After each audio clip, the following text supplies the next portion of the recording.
స్తుతులు చెల్లిస్తూ మనం ప్రార్థన చేసుకుందాం. ఫెయిల్ అయిపోయినటువంటి వాళ్ళు నేను ఈ సబ్జెక్టు ఖచ్చితంగా చదివి మళ్ళీ పాస్ అవ్వాలి అని అనుకుంటారు. అలా కాకపోతే ఏమవుతుంది అని అంటే అదే క్లాస్లో అదే తరగతిలో ఉండిపోతారు. లేదంటే ఇంకా ఆ విషయంలో వాళ్ళు ఒక వెలితితోనే మిగిలిపోతారన్నమాట. కానీ ఎవరైతే పట్టుదలగా చదివి మళ్ళీ తిరిగి మళ్ళీ అటెంప్ట్ చేస్తారో సక్సెస్ అనేది పొందినటువంటి తర్వాత వాళ్ళు ఎంతో తృప్తి కలిగి జీవించగలుగుతారు. దేవునికి స్తోత్రం. ఈరోజు మన జీవితంలో కూడా ఆత్మీయ జీవితంలో గత సంవత్సరంలో మనం ఎలా ఉన్నామో నిర్లక్ష్యంగా పట్టించుకోకుండా సోమరితనంగా ఇలాగా విన్న వాక్యాన్ని సరిగా అర్థం చేసుకుని వాక్యానుసారంగా ప్రార్థించకుండా ప్రయత్నించకుండా ఉన్నటువంటి ఆ యొక్క ఆలోచనలు ఏవైతే ఉన్నాయో వాటిని సరిదిద్దుకోవడం మంచిది. ఎందుకంటే దేవుడు మనకిచ్చిన నూతన సంవత్సరంలో కూడా ఎలా పడితే అలా జీవించేద్దామని అనుకుంటే ఇది క్యాలెండర్ మారింది, సంవత్సరం మారింది, కానీ మన బ్రతుకు మాత్రం మళ్ళీ మామూలే. అర్థమైందా? సైకిల్ వేసి స్టాండ్ వేసి తొక్కినట్టే ఉంటుంది. స్టాండ్ వేసి తొక్కితే ఎక్కడికి వెళ్తుంది? ఆయాసం, శ్రమ ఇదంతా కనబడుతుంది తప్ప చెమటలు కూడా కారిపోతుంటాయి, కానీ సైకిల్ మాత్రము కదలదు. ఈరోజు మన జీవితంలో ప్రియులారా ఒక నూతనమైన తీర్మానం తీసుకోవడం అంటే ఇప్పుడు స్టాండ్ తన్నేసి ప్రయాణం మొదలు పెట్టడం అన్నమాట. హల్లెలూయా. స్టాండ్ వేసి సైకిల్ దొక్కినట్టుగా ఎప్పుడు అలాగే ఉందాం, అలాగే చేద్దాం, ఏదోలే అన్నట్టుగా ఉంటే దానివల్ల ప్రయోజనం ఏమీ కూడా లేదు. అర్థమైందా? కాబట్టి ఈరోజు మీరు ఆలోచన చేసుకోండి. రేపు బుధవారం అయినా మీరు స్త్రీల కూడికలోనైనా మిగిలిన వాళ్ళు మీరు స్త్రీలు చెప్పచ్చు. పురుషులకు కూడా ఒక అవకాశం ఏంటంటే మీరు కూడా తర్వాత వ్యక్తిగతంగా ఫోన్లో మెసేజ్ చేయొచ్చు. ఆ మెసేజ్లన్నా జాగ్రత్తగా వాయిస్ మెసేజ్ చేయండి. ఈ రోజు నుంచి నేను ఇలా ఉండాలనుకుంటున్నానండి, నా గురించి మీరు ప్రార్థన చేయండి. వాయిస్ మెసేజ్ చేయటం కూడా రాదా? అదేమన్నా పెద్ద కష్టమా? కాదు. చెప్పి నిలబడి ధైర్యంగా అందరి ముందు తెలియచేసిన బిడ్డలను బట్టి దేవుని స్తుతిస్తూ ఉన్నాను. తప్పకుండా దేవుడు మీ తీర్మానాలను స్థిరపరచునుగాక. ఆమేన్. వాక్యం చదువుకుందాం. మీకు ఆత్మీయమైనటువంటి సహకారాన్ని అందించడం కోసమే మేమున్నాం. దేవునికి స్తోత్రం. ఒకరినొకరు మీ ఆత్మీయ సహకారం మాకు కూడా కావాలి. అందుకనే చెప్తున్నాను దేవుని వాక్యాన్ని బట్టి. ఒకరి కొరకు ఒకరు ఏం చేయండి? ప్రార్థన చేయండి అని వాక్యం చెప్తా ఉంది. దేవుని వాక్యంలో నుండి ఈ దినం దేవుడు నాకు ఇచ్చినటువంటి తలంపును బట్టి యెహోషువ గ్రంథం 2వ అధ్యాయము ఒకసారి మనం చూద్దాం. యెహోషువ గ్రంథము 2వ అధ్యాయం.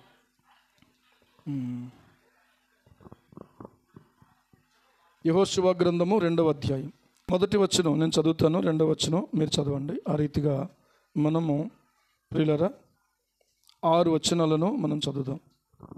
నూను కుమారుడైన యెహోషువ వేగుల వారైన 2 మనుషులను పిలిపించి మీరు పోయి ఆ దేశమును ముఖ్యంగా యెరికోను చూడుడని వారితో చెప్పి షిత్తీము నొద్ద నుండి వారిని రహస్యముగా పంపెను. వారు వెళ్ళి రాహాబును ఒక వేశ్య ఇంట చేరి అక్కడ దిగగా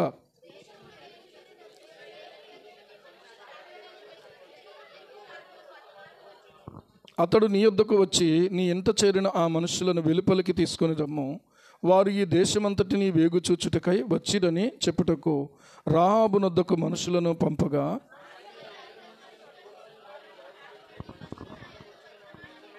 వారెక్కడి నుండి వచ్చిరో నేను ఎరుగను. చీకటి పడుచుండగా గవిని వేయబడు వేళను ఆ మనుష్యులు వెలుపలికి వెళ్ళిరి. వారెక్కడికి పోయిరో నేను ఎరుగను. మీరు వారిని శీఘ్రముగా తరిమితిరా పట్టుకొందురు.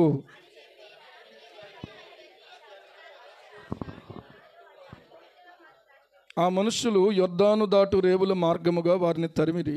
తరుమపోయిన మనుష్యులు బయలు వెళ్ళిన తోడనే గవిని వేయబడిను.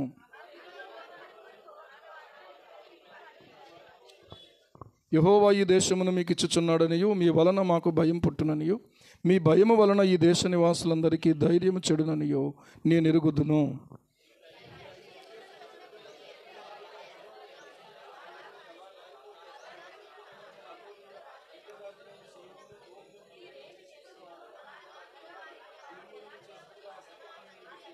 మేము విన్నప్పుడు మా గుండెలు కరిగిపోయెను. మీ దేవుడైన యెహోవా పైన ఆకాశమందును క్రింద భూమి యందును దేవుడే.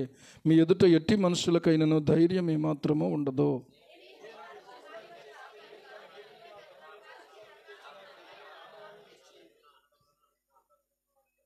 కలిగి ఉన్న వారందరూ చావకుండా బ్రతకనిచ్చి రక్షించినట్లుగా దయచేసి యెహోవా తోడని ప్రమాణము చేయుడనెను. దేవుడి మాటలు మన వినికిడిలో దీవించును గాక.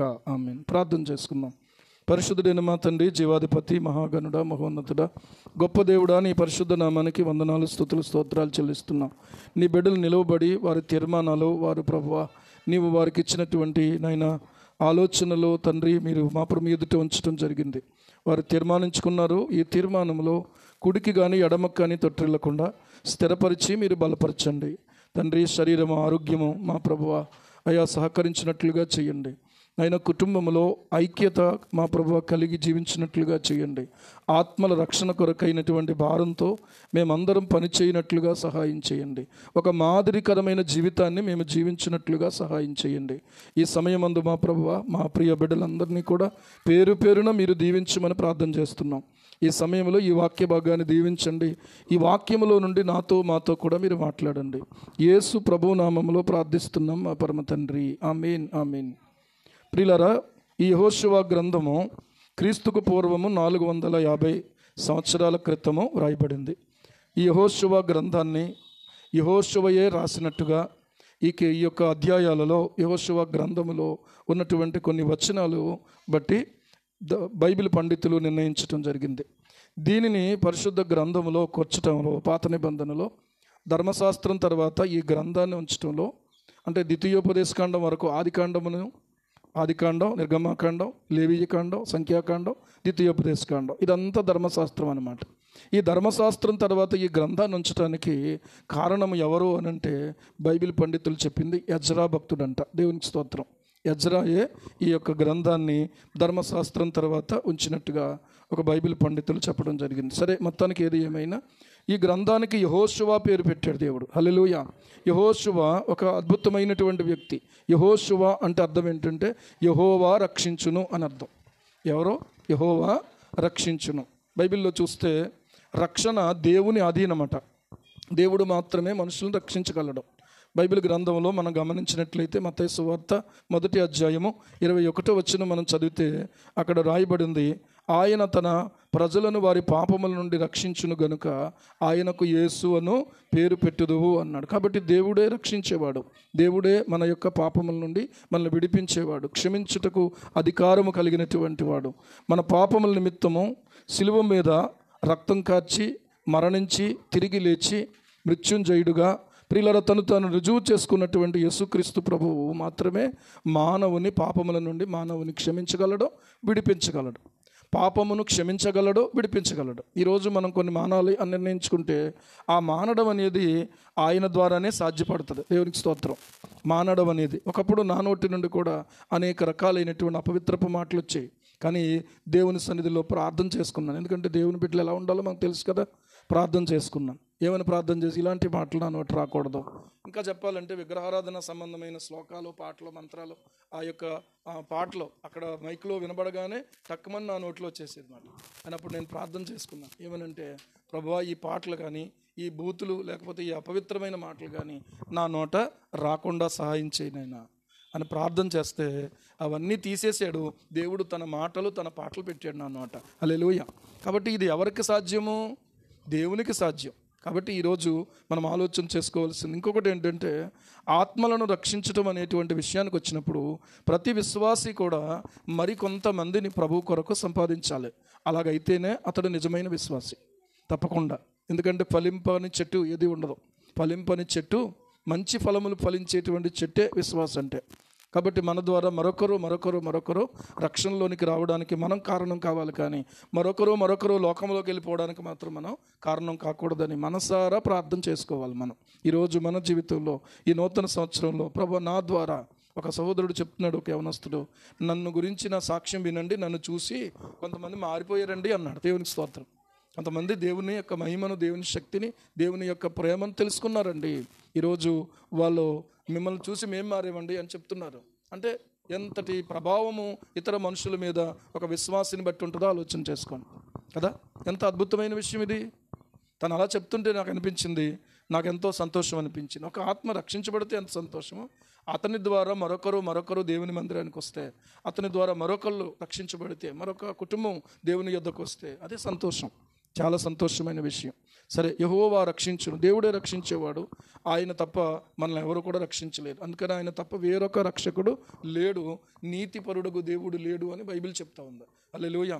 బూదిగంత నివాసులారా నా వైపు చూచి రక్షణ పొందమన్నాడు. సరే, యెహోషువ నాయకత్వంలో ఇశ్రాయేలీయులు యొర్దానును దాటవలసిన వారై ఉన్నారు. యెరికో ప్రాంతాన్ని నుంచి వాళ్ళు ఏం చేయాలంటే కనానులోకి అడుగు పెట్టాలి. యెరికో పట్టణము చుట్టూ బలమైనటువంటి గోడలు ఉన్నాయి, ప్రాకారం ఉంది, ఎత్తైనటువంటి గోడలు, బలమైనటువంటి గోడలు ఉన్నాయి. ఆ గోడలు ఎంత విశాలమైందో ఒక హైవే లాంటిది అనమాట. అంటే ఎంత విశాలంగా ఎంత బలంగా కట్టారో చూడండి. హైవేలో చూడండి ఎంత విశాలంగా ఉంటుంది కదా. ఒక రకంగా చూస్తే అది చాలా పొడవైన చాలా వెడల్పైన దారి. అలాంటి యొక్క దాని మీద 2 రథాలు ఒక ప్రక్క నుంచి మరొకటి వెళ్ళగలిగినటువంటి వీలు ఉంటుందని విన్నాను ఒకప్పుడు ఎప్పుడు. అలాంటి యొక్క ప్రియులార పట్టణము చుట్టూ ఉన్నటువంటి ఆ గోడ మీద ఈమె ఏం చేస్తుందో తెలుసా, ఇల్లు కట్టుకొని ఆ ఇంటిలో ఆమె నివసిస్తూ ఉంది. ఈమె పేరు ఏంటంటే రాహాబు. ఏం పేరు? రాహాబు. రాహాబు ఈమె యొక్క జీవితాన్ని గురించి బైబిల్లో రాశాడు. ఈమె గురించి ఈ 2వ అధ్యాయంలో మొదలుపెట్టి 2వ అధ్యాయంలో దాదాపుగా మనం చూసినట్లయితే ప్రియులారా మొదటి వచనం నుంచి ప్రారంభించి ఎక్కడ వరకు అంటే ఇంచుమించుగా దేవుడు చాలా వచనాలు దేవుడు రాయించాడు. దేవునికి స్తోత్రం. అంటే ఈ రాహాబు గురించినటువంటి ఈ ప్రత్యేకమైనటువంటి చరిత్ర మనందరం కూడా తెలుసుకోవాలి. దేవుని మనసేంటో, దేవుని యొక్క ప్రేమ ఎంత గొప్పదో మనం తెలుసుకొని ఆయన మహిమపరచడం కోసం ఇంత వివరంగా ఒక వేశ్యను గురించి దేవుడు రాశాడు. దేవునికి స్తోత్రం. ఎవరైనా మంచోళ్ళ గురించి రాస్తే ఇంకా ఇష్టపడి చదువుతారు. కానీ వేశ్య గురించి చదవడం అనేటువంటిది, ఆ వేశ్య అనేటువంటి ఆ యొక్క బ్రతుకు చాలా బాధాకరమైనటువంటి బ్రతుకు, చాలా ఇబ్బందికరమైనటువంటి బ్రతుకు. మనం ఒక మాట అనేసి మనము వాళ్ళని అనేక రకాలుగా చిన్న చూపు చూసి చాలా ద్వేషభావంతో చూస్తాం మనం. అంటే మంచి భావంతో ఎవరు వాళ్ళని చూడరు, వాళ్ళు కూడా మంచిగా కనిపించరు. కానీ ఇక్కడ మనం గమనించినట్లయితే యెహోషువ అనేటువంటి దైవజనుడు ఏం చేస్తున్నాడంటే, ఇప్పుడు కనానుకు వెళ్ళాలి అని అంటే యెరికో ప్రాంతమును మనం ఎదుర్కోవాలి, యెరికో ప్రాంతం మీదుగా వెళ్ళాలి. ఆ యెరికో చాలా బలమైనటువంటి ప్రాకారము కలిగినటువంటి పట్టణంగా ఉంది. ఆ ప్రాకారమే కాదు, ఆ ప్రాకారానికి ఒక పెద్ద తలుపు ఉంది, ద్వారబంధం ఉంది. ఆ ద్వారమును వేసేవాళ్ళు ఉన్నారు, దాన్ని తీసేవాళ్ళు ఉన్నారు, కావలి వారు ఉన్నారు ఆ ప్రాకారానికి. ప్రియులారా గమనించండి, ఇలాంటి పరిస్థితుల్లో ఈ రాహాబను వేశ్య గురించి అక్కడ జరిగినటువంటి విషయాలు తర్వాత చూద్దాం. కానీ షిత్తీము అనేటువంటి ప్రాంతం నుంచి ఇశ్రాయేలీయుల్లో 2 ఏం చేశాడో తెలుసా, రహస్యముగా వారిని అక్కడికి పంపించాడు. వేగుల వారైనటువంటి 2 మనుషులను పిలిపించి, ఈ వేగుల వారు ప్రాణ సంకటంలో ఉన్నట్టు, ఒకవేళ వాళ్ళు దొరికారు అనుకోండి, ఇక్కడ ఈ రాజు ఊరుకోడు, ఏం చేస్తాడో వాళ్ళని పట్టి బంధించి వాళ్ళను శిరచ్ఛేదనం చేసేస్తాడు. కాబట్టి ఎవరు కూడా బహిరంగంగా ఎవరు కూడా వేరే దేశం నుండి వ్యక్తులు ఆ దేశంలో అడుగు పెట్టడానికి ఏ రాజు ఒప్పుకోడు కదా. ఈ రాజు ఏం చేశాడు అనంటే ప్రియులారా సమయానికి ఆ ఎత్తైనటువంటి ఆ తలుపులను మూయించేసేవాడు. ఇక సాయంత్రం అయిందంటే ఎవరో లోపలికి రావడానికి లేదు. మనకు మళ్ళీ ఉదయమే ఆ యొక్క తలుపులు తెరవబడతాయి అన్నమాట. అంటే ఎంత పటిష్టమైనటువంటి పగడ్బందీగా ఆ పట్టణాన్ని కాపాడుకుంటున్నాడు ఆ రాజు యెరికో. సరే, ఇప్పుడు ఆ ప్రాంతానికి వీళ్ళు అడుగు పెడితే ఒకవేళ దొరికేసారు అనుకోండి, చచ్చిపోవడమే, ఇక చంపేయడమే తప్ప ఇంకా వేరే దారి ఏమీ లేదు. ఇప్పుడు ఈ రోజున మనం చూస్తే మన దేశపు సరిహద్దులలో జమ్మూ కాశ్మీర్ దాటి ఒకవేళ గనక పాకిస్తాన్ బోర్డర్లోకి వెళ్తే, ఒకవేళ మన వాళ్ళు ఎవరైనా పాకిస్తాన్లో అడుగు పెడితే వాళ్ళు కాల్చేస్తారు, పాకిస్తాన్ వాళ్ళు ఎవరైనా ఒకవేళ మన దేశంలో అడుగు పెడితే వాళ్ళు కాల్చేస్తారు. అర్థమవుతుందా? కాబట్టి వాళ్ళ చుట్టూ మన దేశము ఆ యొక్క సరిహద్దుల్లో ఏం చేస్తారంటే ఇనుప కంచి వేస్తారు. దానికి ఒక కరెంటు సప్లై ఉంటుంది అన్నమాట. దాన్ని అంత సులువుగా దాటడానికి అవకాశం ఉండదు. చాలా బలమైనటువంటి ప్రాకారములాగా ఆ ఇనుప కంచెను వేసి ఈ సైనికులు ఎప్పటికప్పుడు తుపాకీలు పట్టుకుని అలాగే ఎదురు చూస్తూనే ఉంటారు. వాళ్ళ డ్యూటీ ఏంటంటే, వాళ్ళు డ్యూటీలో ఉన్నంతసేపు కూడా ఎక్కడ ఏ రకంగా కూడా చొరబాటుదారులు భారతదేశంలోనికి ప్రవేశించకూడదు, వాళ్ళు ప్రవేశించకుండా చూసుకోవాల్సిన బాధ్యత వీళ్ళదే. ప్రాణాలకు తెగించి ఆహారాన్ని ఒక్కొక్కసారి తీసుకోవడానికి ఉండదు. వర్షం కురవచ్చు, చలిక మనం మంచి అని చెప్పి దుప్పటి కప్పుకుంటున్నాం, లేకపోతే లోపలికి వెళ్ళిపోతున్నాం, ఏదో చేసుకుంటున్నాం, మనం వాళ్ళకి అలా కుదరదు. ఎంత భయంకరమైనటువంటి ప్రదేశమైనా సరే అక్కడ వాళ్ళకి కావలి కాయాల్సిందే. ఇంత పటిష్టమైన కాపుదలు ఉన్నప్పటికీ కూడా పాకులో నుంచి చొరబాటుదారులు భారతదేశంలోకి వచ్చారు.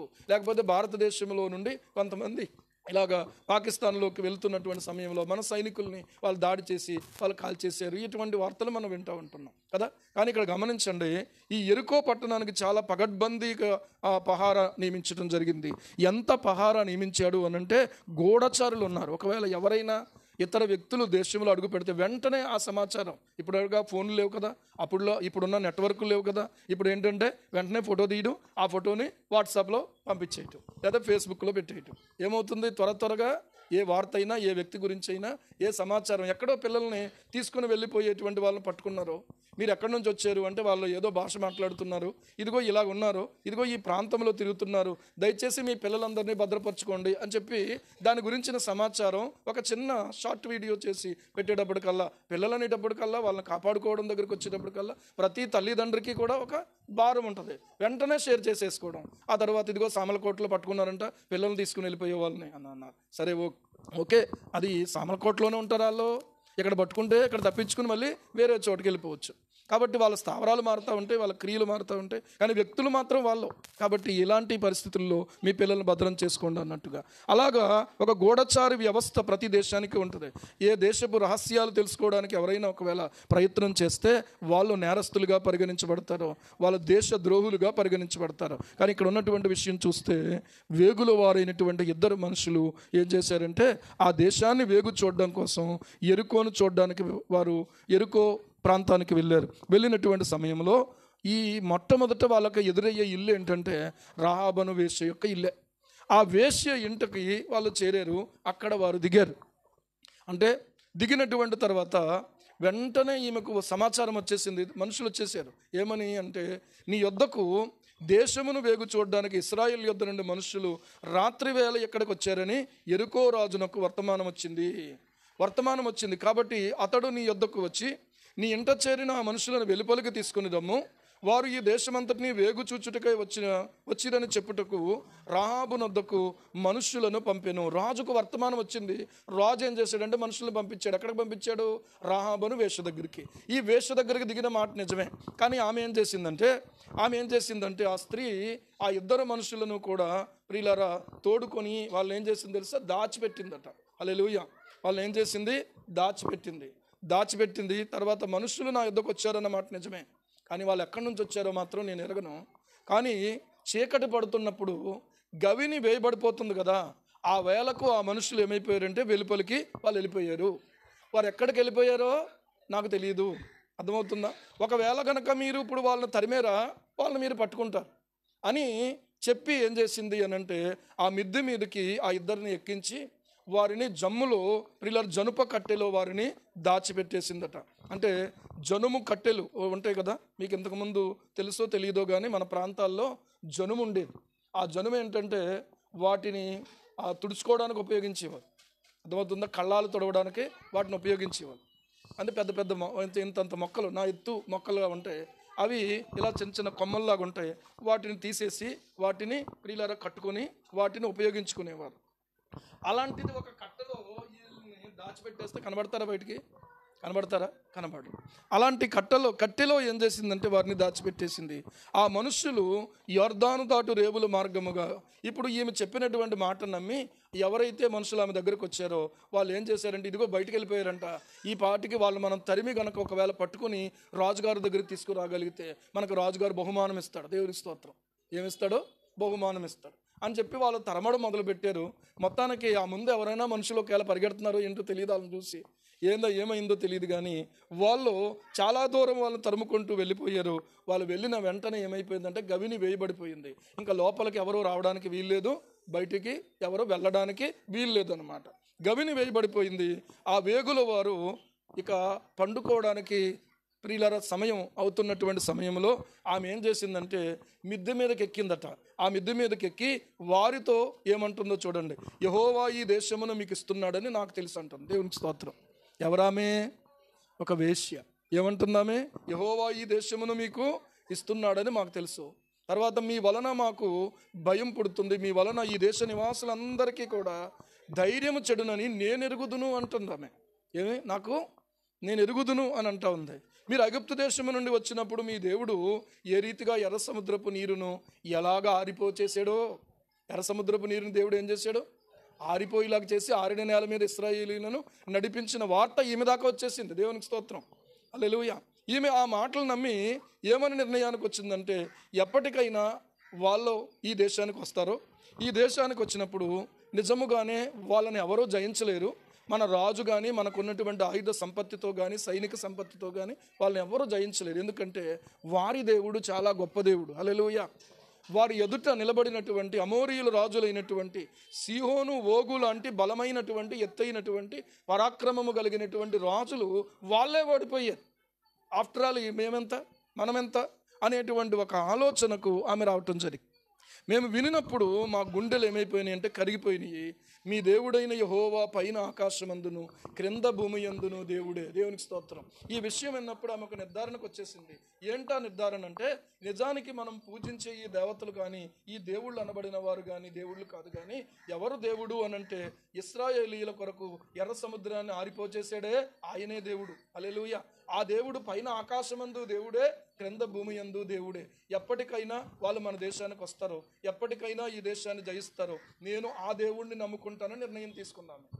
నేను ఆ దేవుణ్ణి నమ్ముకుంటానని నిర్ణయం తీసుకుంది. ఈ పాపపు జీవితం నుంచి నేను బయటికి రావాలని నిర్ణయం తీసుకుంది. దేవునికి స్తోత్రం. ఆలోచన చెయ్యండి. ఇప్పుడు ఈమె ఏం చేసింది? వాళ్ళకు ఉపకారం చేసింది. ఏం చేసింది? ఉపకారం చేసింది. ఎలా ఉపకారం చేసింది? వాళ్ళను దాచిపెట్టి వాళ్ళ ప్రాణాలను కాపాడడం ద్వారా ఉపకారం చేసింది.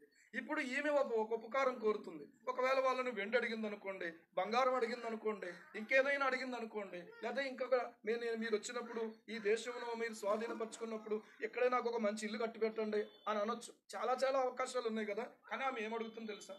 మేము చావక బ్రతుకున్నట్లుగా. మేము చావక బ్రతుకున్నట్లుగా ఏమండి, నాకు మీరు ఒక ఉపకారం చెయ్యాలి. ఏమనంటే, నా తండ్రి, నా తల్లి, నా అన్నదమ్ములు, నా అక్క చెల్లెళ్ళు, వారికి కలిగి ఉన్న వారందరూ చావకుండా బ్రతకనిచ్చి రక్షించినట్లుగా దయచేసి మీరు యెహోవా తోడని నాకు ప్రమాణం చెయ్యండి అంటారు. ఆమెకు తెలియదేముందిక? ఆమె ఒక ఏ కారణం చేతనో కొంతమంది ఒక భయంకరమైనటువంటి ఇలాంటి ఊబిలో దిగిపోతున్నారు. కానీ నిజానికి వాళ్ళ హృదయంలో, ప్రియులారా, దేవుని యందు భయభక్తులు లేవా, విశ్వాసం లేదా, దేవుడు అంటే వాళ్ళకి లెక్కలేదా అంటే, వాళ్ళ జీవితంలో వాళ్ళు ఎప్పుడో ఒకసారి ఏదో ఒక సమయంలో తట్టబడి ఖచ్చితంగా బయటికి రావడమే దేవుని చిత్తం. దేవునికి స్తోత్రం. ఏ ఒక్క ఆత్మ నశించిపోవడం దేవునికి ఇష్టం లేదు. ఈ రోజున ఎంతో మంది భయంకరమైన జీవితాల్లో ఉన్న వాళ్ళు మార్పు చెంది రక్షించబడి మనుషులుగా బ్రతుకుతున్నారు కూడా. అర్థమవుతుందా? నక్సలైట్లు మార్పు చెంది ఈ రోజున ఆటోలు నడుపుకొని బతుకుతున్నారు. ఒక ఫోన్ కొట్టి ఎవరికైనా బెదిరింపు వార్త వినబడితే మీకు ఎంత కావాలంటే అంత ఇస్తామని చెప్పి ఎన్ని లక్షలైనా వాళ్ళ దగ్గర నుంచి తీసుకొని బతికిన వాళ్ళు, కొంతమంది ప్రాణాలు తీసేసిన వాళ్ళు. అర్థమవుతుందా? అడవుల బాట పట్టినటువంటి వాళ్ళకు ప్రియులారా, పాపము పుణ్యము అనేటువంటిది ఏమీ లేదు. అలాంటి భయంకరమైన కరుడు కట్టిన మనస్సు కలిగిన వాళ్ళు ఈ రోజున ఏం చేస్తున్నారు అనంటే, వాళ్ళు ప్రభువుని అంగీకరించి బ్రతుకులు మార్చుకొని ఎవరికి హాని చేయకుండా కష్టార్జితం మీద ఆధారపడి బతుకుతున్నారు. దేవునికి స్తోత్రం. అంటే పాపముల నుండి విడిపించబడమే కాదు, ఆ స్వభావము నుంచి కూడా విడిపించబడటం. దేవుని కొరకు ఇప్పుడు వాళ్ళు సాక్షులుగా బ్రతకడం ఈ రోజున దేవుడు చేసినటువంటి గొప్ప కార్యంగా మనం దేవుని స్తుతించాలి. ఈ రోజున ఆలోచన చెయ్యండి. ఆమె యొక్క జీవితంలో ఒకవేళ గనక ఆమె ఏ కారణాన్ని బట్టి ఆ పరిస్థితిలోకి వెళ్ళిపోయిందో తెలియదు, కానీ ఆ తరువాత ఆమె జీవితంలో ప్రియులారా, ఈ గొప్ప గ్రహింపు కలిగినటువంటి తర్వాత వీళ్ళిద్దరూ ఆ యొక్క ఇంటికి చేరినటువంటి సమయంలో ఆమె చేర్చుకోవడానికి వెనుక కూడా ఉన్న ఉద్దేశం ఏంటంటే, వాళ్ళను చూసినప్పుడు నిజానికి ఒక వేశ్య దగ్గరికి పురుషులు ఎందుకు వెళ్తారు అంటే, ఆమెతో పాపం చేయడానికే వెళ్తారు. ఇక వేరే ఉద్దేశము ఏమాత్రం లేదు. కానీ ఇక్కడ మనం గమనించినట్లయితే ఆమె వారితో ఎలాంటి మాటలు మాట్లాడుతుంది, వాళ్ళు ఆమెతో ఎలాంటి మాటలు మాట్లాడుతున్నారు. ఆమె చూపు ఎలాగుంది, వీళ్ళ చూపు ఎలాగుంది, ఆమె మాటలు ఎలాగున్నాయి, వీళ్ళ మాటలు ఎలాగున్నాయి. ఇక్కడ నేను మీకు చెప్పేది ఒకటే ఏంటంటే, ఒక వ్యక్తి మనల్ని బట్టి మార్పు చెంది రక్షణలోకి రావాలి అనంటే ముందు మనమే ప్రాముఖ్యం. దేవునికి స్తోత్రం కలుగునుగా. హల్లెలూయా. అర్థమవుతుందా నేను చెప్పే విషయం? ఈ రోజున మీరు నమ్మండి నమ్మండి నమ్మండి అని మనం అనేక మందికి ప్రభు ప్రేమను ప్రకటిస్తూ ఉన్నాం, ఓకే. కానీ మనలో గనక ఒకవేళ వారు ఆ యొక్క మాటలకు తగినటువంటి ప్రవర్తన చూడలేకపోతే గనక వాళ్ళు ప్రభు దగ్గరికి రాలేదు. ఎంత భారం మనలో ఉన్నా కూడా ఈ రోజున మన జీవితంలో ప్రాముఖ్యంగా మనం అందుకనే దీని గురించి ప్రార్థన చేసుకోవాలి. రాహాబు గురించినటువంటి ఒక 5 పాఠాలు పిల్లలు ఈ రోజు మీ ముందు ఉంచాలని ఆశపడుతూ ఉన్నాను. మొట్టమొదటిది ఏంటంటే, ఆమెలో ఉన్నటువంటి దైవికమైనటువంటి భయం. దేవునికి స్తోత్రం. ఆమె దేనికి భయపడతా ఉంది?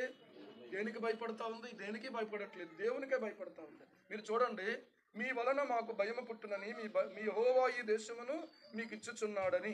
తర్వాత ఏమంటుంది తెలుసా? 11వ వచనం చూస్తే, మేము వినినప్పుడు మా గుండెలు కరిగిపోయెను. మీ దేవుడైన యెహోవా పైన ఆకాశమందును క్రింద భూమి యందును దేవుడే. మీ ఎదుట ఎట్టి మనుషులకైనను ధైర్యం ఏమాత్రం ఉండదు. హల్లెలూయా. ఈమె యొక్క దైవికమైనటువంటి భయము విశ్వాసానికి దారి తీసింది. దేవునికి స్తోత్రం. విశ్వాసానికి దారి తీసింది. యెహోషువ గ్రంథము ఈ 2వ అధ్యాయము 9 నుంచి 11 వచనాల్లో చూస్తే ఆమెలో ఒక దైవికమైన భయము, ఆ భయమును బట్టి దేవుని పట్ల కలిగిన విశ్వాసం. దేవునికి స్తోత్రం. మనల్ని భయపెట్టే ప్రతి విషయం కూడా మరి ఎక్కువగా దేవుని నమ్మడానికి అది ఒక అవకాశంగా మనం మలుచుకోగలగాలి. దేవుని నమ్మడానికి అదొక అవకాశంగా ప్రియులారా మనం దాన్ని భావించుకోగలగాలి, మార్చుకోగలగాలి. దేవునికి స్తోత్రం. దేవుడు యందలి భయము కలిగినటువంటి వారిగా మనం జీవించాలి. యెహోవా యందలి భయము జ్ఞానమునకు మూలమని రాయబడి ఉంది. హల్లెలూయా. ఈ రోజున ఈ విషయంలో ప్రియులారా మనం దైవికమైన భయము కలిగిన వారిగా మనం ఉండాలని ఈ యొక్క రాహాబును వేశ్యలో నుండి ఒక పాఠం మనం నేర్చుకుంటున్నాం. సరే, 2వ విషయానికి వస్తే, ఆమె ఎలా కాపాడింది వాళ్ళను అనంటే, ఆమె అబద్ధం చెప్పింది. యెహోషువ గ్రంథం 2వ అధ్యాయము 4 నుంచి 5 వచనాలు చూస్తే ఆమె ఏం చేసింది? వారిని దాచిపెట్టి, నా యొద్దకు వచ్చిన మాట నిజమే, ఆగండి, నా యొద్దకు వచ్చినటువంటి మాట నిజమే, కానీ వాళ్ళు ఎక్కడి నుంచి వచ్చారో నేను ఎరగను.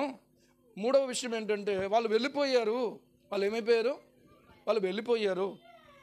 ఒకవేళ మీరు గనక వాళ్ళని తరిమితే పట్టుకోవచ్చు, ఎందుకంటే గవిని వేయబడేటువంటి వేళను వాళ్ళు బయటికి వెళ్ళిపోయారు అని అబద్ధం చెప్పింది. అంటే ఇప్పుడు అబద్ధం చెప్పినందుకు వాళ్ళు కాపాడబడ్డారా? అంటే దేవుడు వారిని కాపాడలేదా? ఒకసారి ఆలోచన చేయండి. అబద్ధము చెప్పి వారిని కాపాడడం అనేది ఆమెకు సొంతంగా ఆమె చేసినటువంటి ఆలోచనే తప్ప అది దేవుని ఆలోచన కాదు.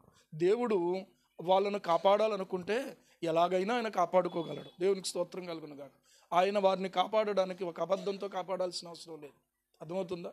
ఆయన సార్వభౌమత్వంతో వారిని, ఆయన సార్వభౌమత్వం, దేవుని యొక్క సోవర్నిటీ, సార్వభౌమత్వం వారిని కాపాడింది, కానీ ఆ అబద్ధం వారిని కాపాడలేదు. దేవునికి స్తోత్రం కలుగును గాక. నిజానికి ఆలోచన చేస్తే నాకు అనిపించింది ఏంటంటే, వెళ్ళండి, తరమండి, ఒకవేళ మీరు వారిని పట్టుకుంటారు అన్నప్పుడు అక్కడ వేరే వ్యక్తులు ఎవరో ఇద్దరు కనిపించారు వీళ్ళకి. వాళ్ళని తరుముకుంటూ వెళ్ళారు. వాళ్ళు పారిపోయారు, వీళ్ళకి దొరకలేదు. వీళ్ళు ఏమనుకుని ఉంటారో, నిజానికి వాళ్ళు పారిపోయారు, ఇక వాళ్ళు మనకి దొరకరని వెనక్కి తిరిగి వచ్చేసారు. కానీ ఇక్కడ ఉన్న విషయం చూస్తే, ఒకవేళ వాళ్ళు అక్కడ ఉన్నప్పటికీ కూడా ఏదో ఒక రకంగా వాళ్ళు పట్టబడిపోవడానికి ఎక్కువ అవకాశం ఉంది. ఈమె ఎక్కడ కాపాడగలదు వాళ్ళని? ఈమె ఎక్కడ భద్రపరచగలదు వాళ్ళని? ఒకవేళ శోధించి పరీక్షించి పట్టుకోవాలంటే అది వాళ్ళ తరము. ప్రియులారా, ఖచ్చితంగా వాళ్ళు పట్టుకోగలరు. కానీ దేవుడే ఏం చేశాడంటే, ఆ మాట ప్రియులారా వారికి ఏ విధమైనటువంటి హాని కలగకుండా దేవుడే కాపాడాడు అనేటువంటి విషయాన్ని బట్టి దేవుని మనము స్తుతించవలసిన వారమై ఉన్నాం. హల్లెలూయా. దేవుని సార్వభౌమత్వమే వారిని కాపాడింది. ఈ రోజున మనల్ని కాపాడేది ఏంటంటే దేవుని సార్వభౌమత్వమే. దేవుని యొక్క సార్వభౌమత్వమే మనల్ని కాపాడేది అనే విషయాన్ని గురించి మనం ఆలోచన చేసుకోవాలి. 3వ పాఠం ఏంటంటే, దేవుడు క్షమించలేని పాపం లేదు. దేవుడు క్షమించలేని పాపము లేదు. అర్థమవుతుందా? ఇక్కడ మీరు చాలా జాగ్రత్తగా అర్థం చేసుకోవాలి. దుర్మార్గుడు, హానికరుడు, హింసకుడు ఒక ఆయన ఉన్నాడు కదా బైబిల్లో. దుర్మార్గుడు, హానికరుడు, దోషకుడు, హింసకుడు అయినటువంటి వాడిని దేవుడు ఏం చేశాడు? దర్శించాడు. ఆయన హృదయాన్ని తెరిచాడు. హృదయం పగిలి పశ్చాత్తాపపడి మారు మనస్సు పొందేలాగా దేవుడు చేశాడు. రక్షింపబడి ప్రియులారా పరిశుద్ధాత్మతో నింపబడి దేవుని చేతిలో ఒక పాత్రగా ఆయన మలిచేసుకున్నాడు. దేవునికి స్తోత్రం కలుగును గాక. ఎవరైనా సౌలు అన్న మంచోడా? ఎంతమందిని పాడు చేశాడు. సంఘములను పాడు చేసిన వాడుగా ఉన్నాడు, చెదరగొట్టిన వాడుగా ఉన్నాడు. స్టెఫను అనేటువంటి యవనస్తు నిర్దాక్షిణ్యంగా చంపేసిన వాడుగా ఉన్నాడు. లెక్క ప్రకారంగా చంపించెను అని ఉంది. ఏమండి? సౌలు అతని చావునకు ఏం చేశాడు? సమ్మతించాడు అని ఉంది. రాళ్లతో కొట్టించి చంపించాడు. చాలా భయంకరమైనటువంటి నేరం. ఇశ్రాయేలీయుడే సౌలు.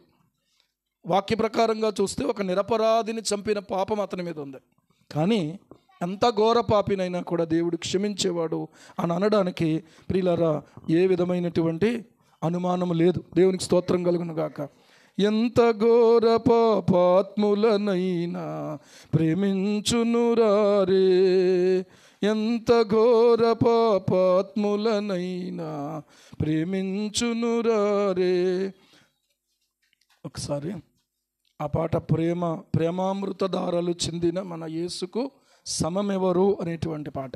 ఆ పాటను ఒకసారి చూసినట్లయితే ప్రియులారా చక్కని అర్థం అక్కడ కనబడుతూ ఉంది. ఏంటి ఆ అర్థం అంటే, దయచేసి మీరు దేవుని వాక్యమునకు దగ్గరగా ఉన్నటువంటి పాట అది. ఎంత పాప భారముతో ఒక వ్యక్తి వచ్చినప్పటికీ కూడా ఆ వ్యక్తిని క్షమించి ఆ వ్యక్తి యొక్క జీవితమును ఏమండి తనకు అనుకూలంగా మార్చుకోగలిగినటువంటి దేవుడే మనం ఆరాధిస్తున్న యేసు ప్రభువారు. హల్లెలూయా.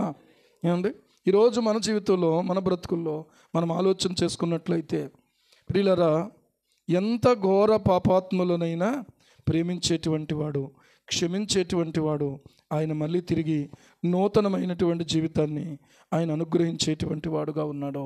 ఈరోజు ఒకవేళ ప్రభు చిత్తమైతే ఆ పాట మీకు తర్వాత పాడి వినిపిస్తాను. ఓకే, ప్రేమామృతధారలు చిందిన మన యేసుకు సమమెవరు అని చెప్పి ఆ పాట చక్కని పాట. ఈరోజున ఆలోచన చేసుకున్నట్లయితే మనం ఎంతో మేలు పొందుతాం ఇలాంటి పాట ద్వారా. నేనంతా మంచోడిని అనుకున్నటువంటి వాడు ఎప్పుడు కూడా దేవుని ముందు ప్రియులారా నీతిమంతుడిగా ఎంచబడాడు. ఏమండి ఎవరైనప్పటికీ కూడా ఈ లోకంలో వారు పాపాత్ములనే దేవుని వాక్యం చెప్తా ఉంది. ఏ భేదము లేదు, అందరూ పాపము చేసి దేవుడు అనుగ్రహించి మహిమను పొందలేకపోతున్నారు అని చెప్పి పొందలేకపోవచ్చున్నారు. క్రీస్తు యేసునందల విమోచనము ద్వారా, యేసు ప్రభు రక్తము ద్వారానే మనమందరమును కూడా నీతిమంతులుగా మనము తీర్చబడతాము. హల్లెలూయా. ఈరోజున ఆలోచన చేస్తే రాహాబు యొక్క జీవితం చాలా బాధాకరమైంది, చాలా బాధ వేదనలతో నిండినటువంటిది. రాహాబు కుటుంబాన్ని దేవుడు రక్షించాడు. కానీ రాహాబు ఏం చేసిందో తెలుసా? తాను పొందబోయేటువంటి దేవుని కృప, పొందినటువంటి దేవుని కృప తన కుటుంబం అందరూ, తన కలిగిన వారందరూ పొందాలని ఆశించింది. దేవునికి స్తోత్రం. అందుకని ఆమె ఏమంటుంది? నా తండ్రి, నా తల్లి, నా అన్నదమ్ములు, నా అక్క చెల్లెండ్రు వారికి కలిగిన వారందరూ ఏమవ్వాలట? చావకుండా బ్రతుకున్నట్లుగా దయచేసి నాకు మీరు ప్రమాణం చేయండి అని అంటూ ఉంది. హల్లెలూయా. ఈరోజున ఆలోచన చేస్తే దేవుని కృప పాపం, మనిషి యొక్క పాపము కన్నా ఎంతో విస్తారమైనది, ఎంతో ప్రియుల శక్తి కలిగినటువంటిది. దేవునికి స్తోత్రం కలుగును గాక. ఇప్పుడు మనం ఎన్ని పాఠాలు నేర్చుకున్నాం? ఇప్పటికీ 3 పాఠాలు నేర్చుకున్నాం. ఎలాంటి పాపినైనా క్షమించే దేవుడు. ఈరోజు నేను చెప్పగలను, గజ దొంగలు మారిపోయిన వాళ్ళు ఉన్నారు, వ్యభిచార పాపం నుంచి విడుదల పరచబడిన వారు ఉన్నారు, త్రాగుబోతులు మారినటువంటి వాళ్ళు ఉన్నారు. ఏమండి ఎలాంటి వాళ్ళకైనా దేవుడు అంటే తాగుడు కానీ వ్యసనం కానీ లేకపోయినా మనిషి జీవితంలో నేను పాపిని అని గ్రహించుకున్న ప్రతి వ్యక్తి, అశాంతితో అలమటిస్తున్న ప్రతి వ్యక్తిని కూడా రక్షించి నిత్య జీవానికి వారసులుగా చేయటానికే యేసుక్రీస్తు ప్రభు ఉన్నాడు అనే విషయాన్ని మనం గుర్తించి దేవుని స్తుతించాలి. హల్లెలూయా. అంటే పర్లేదన్నమాట, నేను అంత ఏం చేయలేదు కదా అనుకోకండి. ఎవరైనప్పటికీ కూడా పాపే. అర్థమైందా? పెద్ద పాపం, చిన్న పాపం ఇలాంటివి ఏమి ఉండవు. పాపమే, పాపే. క్షమించేవాడు, కృప చూపేవాడు ఆయన కనుకనే ఈ రోజున మనం ఇక్కడ ఉన్నాం. దేవునికి స్తోత్రం. ఎలాంటి వారినైనా క్షమిస్తాడు, ఎలాంటి వారినైనా బ్రతుకులు మారుస్తాడు, జీవితంలో ఒక నూతనమైన జీవితాన్ని అనుగ్రహిస్తాడు. తర్వాత ఇంకొక మాట కూడా ఆలోచన చేస్తే ప్రియులారా, దేవుడు ఒక్కని కొరకు ఇతరులను కూడా కాపాడుతాడు. దేవునికి స్తోత్రం. అంటే ఒక్కని కొరకు దేవుడు ఇప్పుడు ఈమెను కాపాడడమే కాకుండా ఈమెను బట్టి, ఇప్పుడు వాళ్ళెవరో వీళ్ళకి తెలియదు కదా, ఎవరిని బట్టి? ఈమెను బట్టి, ఈమె మనవి చేయటాన్ని బట్టి, అంటే నీ ప్రార్థనను బట్టి దేవుడు నీ కుటుంబమును కూడా రక్షించుకోగలడు. దేవునికి స్తోత్రం కలుగును గాక. నీ ఇరుగు పొరుగు వారిని కూడా దేవుడు రక్షించుకోగలడు. ఈ రోజున మనం ఆలోచన చేస్తే పిల్లల ఒకని కొరకు ఇతరులను కూడా దేవుడు కాపాడుతాడు. ఇది 4వ పాఠం. యెహోషువ గ్రంథం 2వ అధ్యాయం 12వ వచనం మనకు ఆ సత్యాన్ని మనకు తెలియచేస్తూ ఉంది. మనం పొందినటువంటి కృపను ఇతరులకు ఏం చేయాలంటే ప్రవహింప చేయాలి. దేవునికి స్తోత్రం కలుగును గాక. హల్లెలూయా. ఏమండి ఇతరులకు ఏం చేయాలి? మనం ప్రవహింప చేయాలి. దేవుడు మనలను రక్షించింది ఇతరులను రక్షణలోనికి నడిపించటానికే. దేవుడు మనల్ని ఒక బురద గుంటలో నుండి, పాపపు గుంటలో నుండి, జిగటగల దొంగ ఊబిలో నుండి, నాశనకరమైన గుంటలో నుండి లేవనెత్తాడు. కానీ ఇంకా చాలామంది ఆ గుంటలో ఉన్నారు. ఆ గుంటలో ఉన్న వాళ్ళు మన ఇంటి పక్కోళ్ళు కావచ్చు, ఇంటి ముందోళ్ళు కావచ్చు, వెనకాలోళ్ళు కావచ్చు, ఊరోళ్ళు కావచ్చు, దేశమోళ్ళు కావచ్చు, ఎవరైనా కావచ్చు. కానీ వాళ్లకు కూడా దేవుడు కృపను అనుగ్రహించి వాళ్ళను కూడా దేవుడు బయటికి తీసుకురావాలని నా ప్రార్థన ఉండాలి, ప్రయత్నమై ఉండాలి. దేవునికి స్తోత్రం కలుగునుగా. అగ్నిలో నుండి లాగినట్టు ఏం చేయండి, కొందరిని రక్షించమన్నాడు. అర్థమైందా? ఒక ఇల్లు అంటుకుపోయిందండి. ఆ ఇంటిలో ఒక చంటి బిడ్డ ఉండిపోయాడు. ఆ సమయంలో ఒక కానిస్టేబుల్ ప్రాణాలకు తెగించి ఆ ఇంట్లోనికి వెళ్ళి ఆ బిడ్డను బయటికి తెచ్చాడంట. అంటుపోయినటువంటి ఇంట్లోకి వెళ్ళి అందరూ ఏమనుకున్నారు తెలుసా? అబ్బా ఏమి సాహసం అండి అనుకున్నారు. అర్థమవుతుందా? అగ్నిలో నుండి లాగినట్టు ఏం చేయండి, ఇతరులను మీరు రక్షించండి అని చెప్తా ఉన్నాడు. అగ్నిలో నుండి లాగినట్టు అంటే మన ప్రక్కన ఉన్నటువంటి వాళ్ళను, వాళ్ళకేంటి వాళ్ళు బాగానే ఉన్నారు కదా అనుకుంటున్నామేమో. వాళ్ళు ఎలాగున్నారో తెలుసా? జిగటగలిగినటువంటి దొంగ ఊబిలో ఉన్నారు. వాళ్ళు ఎలాగున్నారు అని అంటే అగ్ని కేలలలో, అగ్ని మంటల్లో ఉన్నారు వాళ్ళు. కాబట్టి ఈ రోజున వాళ్ళు రక్షించే బాధ్యత నీదే. కానీ వాళ్ళతో కబుర్లు పెట్టుకుంటున్నామేమో. వాళ్ళతోటి కబుర్లు పెట్టుకోవడం ఏమండి, వాళ్ళతోటి కబుర్లు పెట్టుకుని గంటలు గంటలు గడుపుతూ ఉంటాం. కానీ వాళ్లకు నీ రక్షకుని గురించి తెలియచేయలేనటువంటి దౌర్భాగ్యమైనటువంటి స్థితిలో ఒకవేళ సహోదరుడు నువ్వు ఉన్నావేమో. కళ్ళబొల్లి మాటలు, అనవసరమైన ఆ మాటలు, వ్యర్థమైన మాటలు, అపవిత్రమైన మాటలు వాళ్ళు ఏదో చెప్తూ ఉంటారు. నేను అన్నండి అని అంటాం. కానీ అక్కడ కూర్చుని అపవిత్రత అంతా అంటించుకుంటాం. దానివల్ల ప్రయోజనం ఏముంది? దానివల్ల ప్రయోజనం ఏమైనా ఉందా? నీవు ఒకందుకు ఆలోచన కలిగి ఉండాలి. వాళ్ళు ఎక్కడున్నారంటే మంటల్లో ఉన్నారు. నేను మంటల్లో నుంచి బయటపడిన వ్యక్తిని, దేవునికి స్తోత్రం కలుగునుగా. నిన్ను మంటల్లో నుంచి బయటకు తీసినటువంటి ఆయనకు నువ్వు ఎంత కృతజ్ఞత కలిగి ఉండాలి? ఉండొద్దా? కృతజ్ఞత లేనటువంటి వారిగా ఉండొద్దు. మనం కృతజ్ఞత కలిగిన వారిగా ఉండి ఆయన కొరకు ప్రియులారా మన సమయాన్ని, ఆయన కొరకు మన ధనాన్ని, ఆయన కొరకు మన బలాన్ని, ఆయన చిత్తము, ఆయన ఉద్దేశం కోసం మనం ఖర్చు పెట్టేటువంటి వారిగా మనం ఉండాలి అనేటువంటి విషయాన్ని నేను మీకు తెలియచేస్తూ ఉన్నాను. చివరిగా రాహాబు యొక్క జీవితంలో నుంచి మనం నేర్చుకునే 5వ పాఠం ఏంటంటే, రాహాబు యెరికో బలమైనటువంటి గోడలు నమ్మలేదు. ఏముందండి, ఎవరు జయించగలరు అసలు ఈ యెరికో గోడల్ని దాటుకుని, ఎవరు వస్తారు లోపలికి అని గోడలను నమ్ముకుని లేదు. ఆమె ఏం చేసింది అని అంటే దేవుని కనికరాన్ని నమ్మింది. దేవునికి స్తోత్రం కలుగునుగా. మానవుని శక్తి దైవ కృపకు సాటి కాలేదు. మానవుని శక్తి బలమైందా? దేవుని కృప బలమైందా? దేవుని కృపే బలమైంది.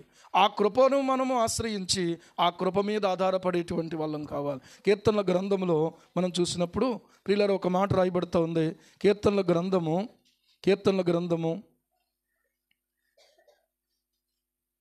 36వ కీర్తన 7వ చరణం చూడండి. 7వ చరణం. దేవా నీ కృప ఆకాశమును, నీ కృప ఎంతో అమూల్యమైనది, నరులు నీ రెక్కల నీడను ఆశ్రయించుచున్నారు. దేవునికి స్తోత్రం కలుగును గాక. నీ కృప ఎంతో అమూల్యమైనది, నరులు నీ రెక్కల నీడను ఆశ్రయించుచున్నారు అని అంటూ ఆ పై వచ్చిన 5వ చరణం చూడండి. ఏమంటున్నాడు? యెహోవా నీ కృప ఆకాశమునంటుచున్నది, నీ సత్య సంధత్వము అంతరిక్షమునంటుచున్నది, నీ నీతి దేవుని పర్వతములతో సమానము, నీ న్యాయ విధులు మహాగాధములు. యెహోవా నరులను జంతువులను రక్షించువాడవు నీవే అని అంటా ఉన్నాడు.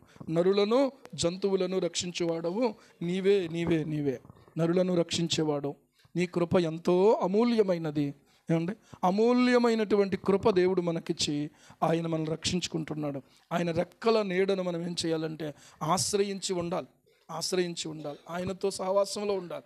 ఆయన చేతుల క్రింద మనం ఉండాలి.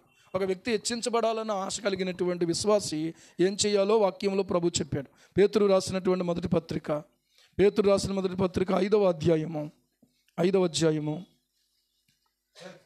వచనం చూడండి. దేవుడు తగిన సమయమందు మిమ్మల్ని హెచ్చించినట్లు ఆయన బలిష్టమైన చేతి క్రింద ఏమై ఉండండి? దీన మనస్కులై ఉండండి అని చెప్తా ఉన్నాడు. ఎలా ఉండండి? దీన మనస్కులుగా ఉండాలి. నీవు హెచ్చించబడాలంటే ఆయన బలిష్టమైన చేతి క్రింద నీవు ఎలా ఉండాలి తెలుసా? దీన మనస్సు కలిగినదిగా ఉండాలి. అలాగనే ఎవరితో మాట్లాడకుండా అలా నోరు మూసుకుని మౌనంగా ఉండాలని కాదు, నా దారేదో నాది అన్నట్టు ఉండాలని కాదు. దేవుని వాక్యం ఏం చెప్తుంది? ఆ ప్రకారంగా దేవునికి మనము తగ్గించుకుని లోబడేవారిగా ఉండి ఏమండి మనము దేవుని అధికారం క్రింద ఉండాలని చెప్తుంది వాక్యం. హల్లెలూయా. ఈరోజు ఆలోచన చెయ్యండి. జెరీ బ్రిడ్జెస్ అనేటువంటి ఒక భక్తుడు ఈ మాట చెప్పాడు. Jesus did not die just to give us peace and purpose, he died to save us from the wrath of God. అంటే దేవుని ఉగ్రత నుండి మనలను రక్షించటం కోసం యేసుక్రీస్తు ప్రభు మన కొరకు ఆయన ప్రాణం పెట్టాడు. దేవునికి స్తోత్రం కలుగునుగా.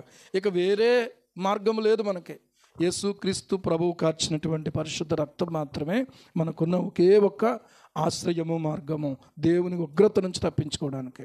కాబట్టి ప్రియులారా, రాహాబు యెరికో గోడలు నమ్మలేదు, దేవుని కనికరాన్ని నమ్మింది. ఈరోజు నువ్వేం నమ్ముతున్నావు? నీ డబ్బు నిన్ను రక్షిస్తుంది అనుకుంటున్నావేమో, లేకపోతే నీ బలము, నీ కులము నిన్ను రక్షిస్తుంది అనుకుంటున్నావేమో, లేకపోతే ప్రియులారా నీకున్నటువంటి పలుకుబడి నీ ప్రాణాన్ని నిలబెడుతుంది అనుకుంటున్నావేమో.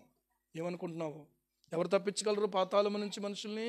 దేవుడు మాత్రమే తప్పించగలడు. హల్లెలూయా. ఈరోజు మన జీవితంలో, మన బ్రతుకుల్లో రాహాబు ఇవన్నీ తెలుసుకుంది. రాహాబుతో వారు చెప్పారు ఏంటంటే, ఇదిగో ఈ దేశాన్ని దేవుడు మాకు ఇస్తాడు మీరు అన్నట్టే. నిజముగానే దేవుడు దాన్ని చేయబోతున్నారు.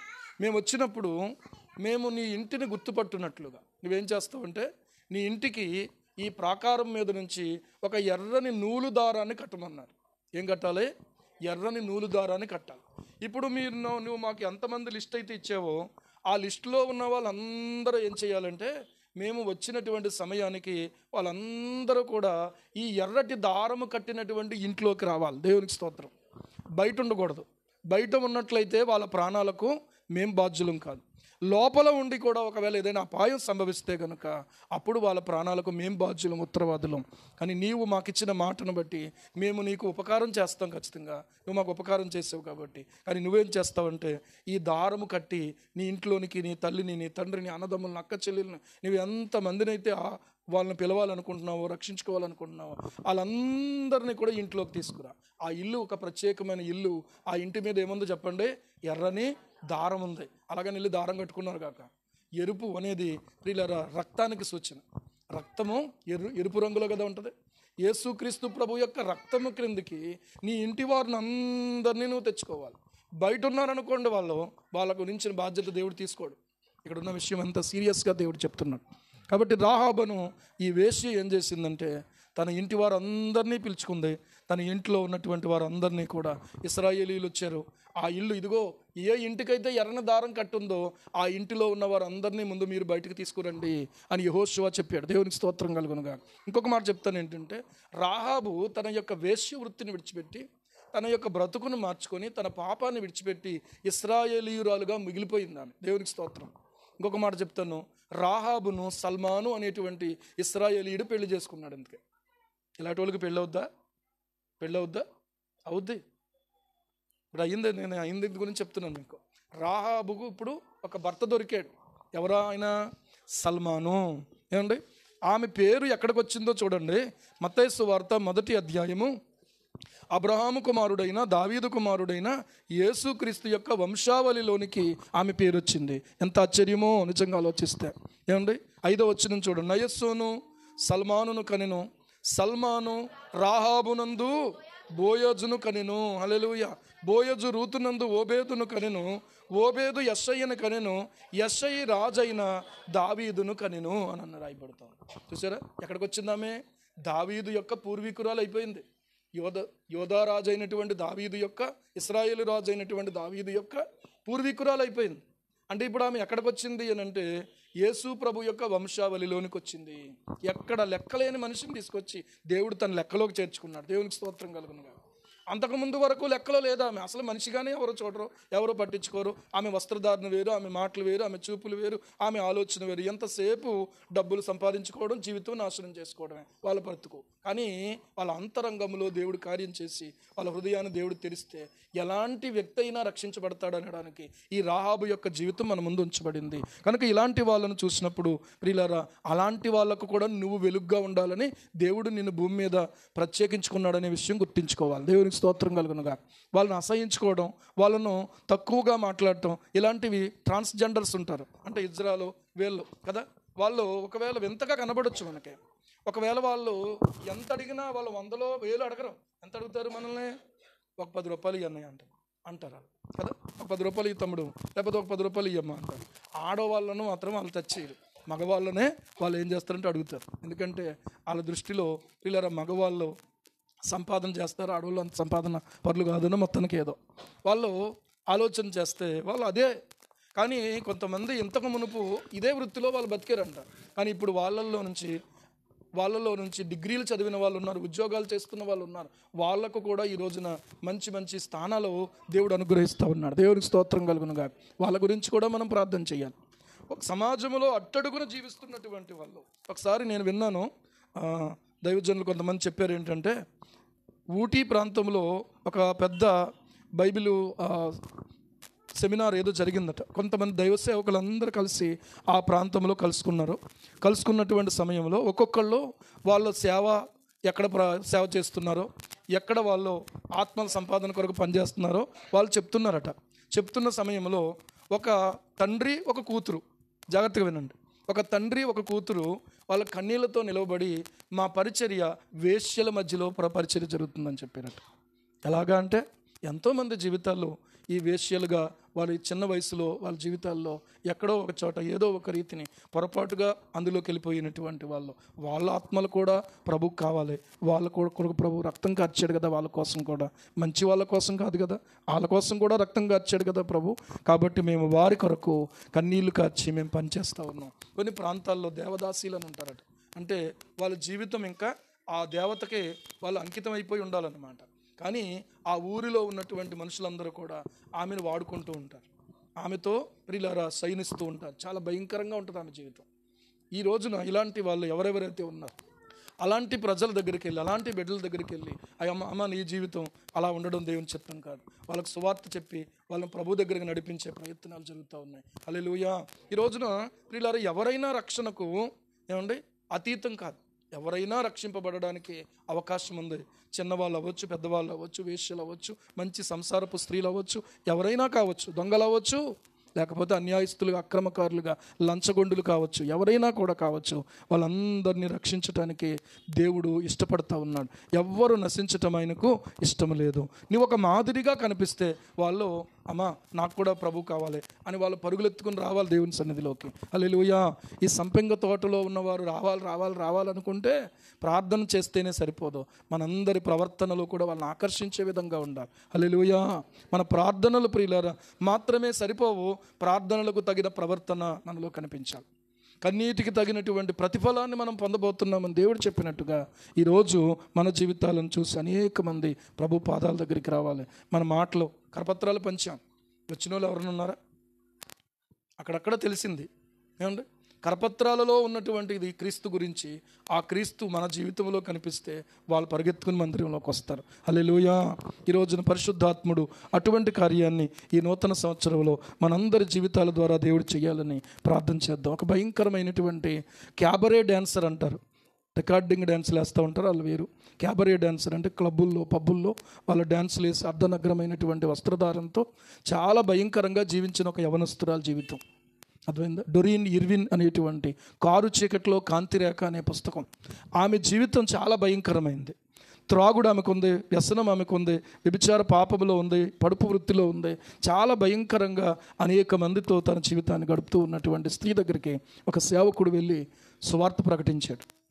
మొదట ఆమె అంగీకరించలేదు. ఏంటి నన్నా దేవుడు అంగీకరిస్తాడా? నాలాంటి దాన్ని దేవుడు క్షమిస్తాడా? నాలాంటి దాన్ని దేవుడు ప్రేమిస్తాడా అని చెప్పి ఆశ్చర్యపడిపోయింది.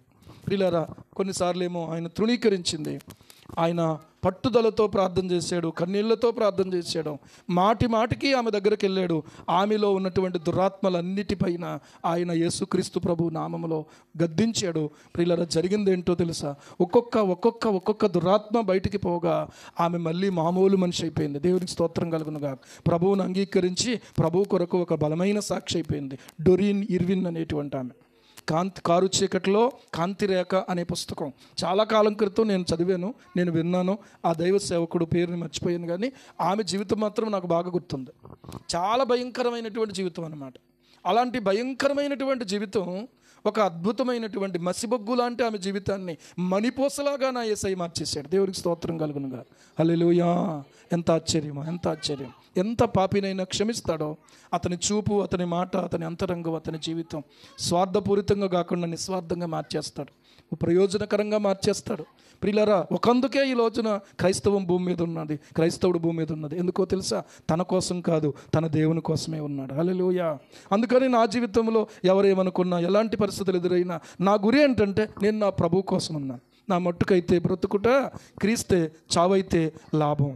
ఈ 2024లో కూడా ఈ మొదటి ఆదివారం కూడా ఈ 5 రోజులు లేకపోతే ఈ 6 రోజులు గతించిపోయిన ఈ 7వ రోజున కూడా ఎంతమంది అయితే ఈ రోజున బ్రతుకుదాం అనుకోవట్లేదండి. కొంతమంది చనిపోదాం అనుకుంటున్నారు. ఎందుకు వచ్చింది నా జీవితం? నా భర్త ఇలాగా, నా కొడుకు ఇలాగా, నా కూతురు ఇలాగా, నా యొక్క వ్యాపారం ఇలాగా, నా యొక్క ఉద్యోగం ఇలాగా, లేకపోతే నాకున్న పరిస్థితులు ఇలాగా, నేను లవ్లో ఫెయిల్యూర్ అయిపోయాను, నా జీవితం అయిపోయింది.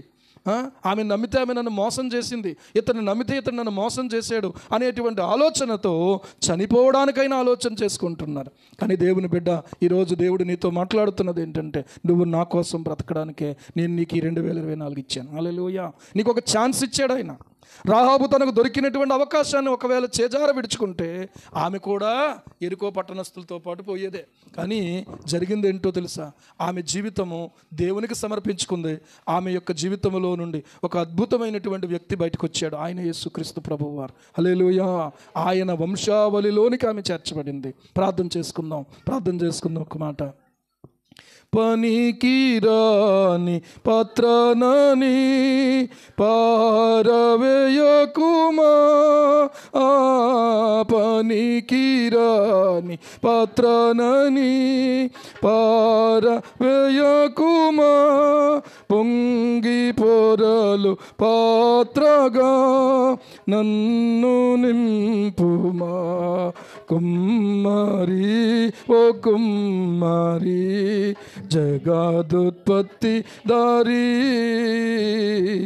జిగట మన్నైన నా వంక చల్లగా చూడుమయా,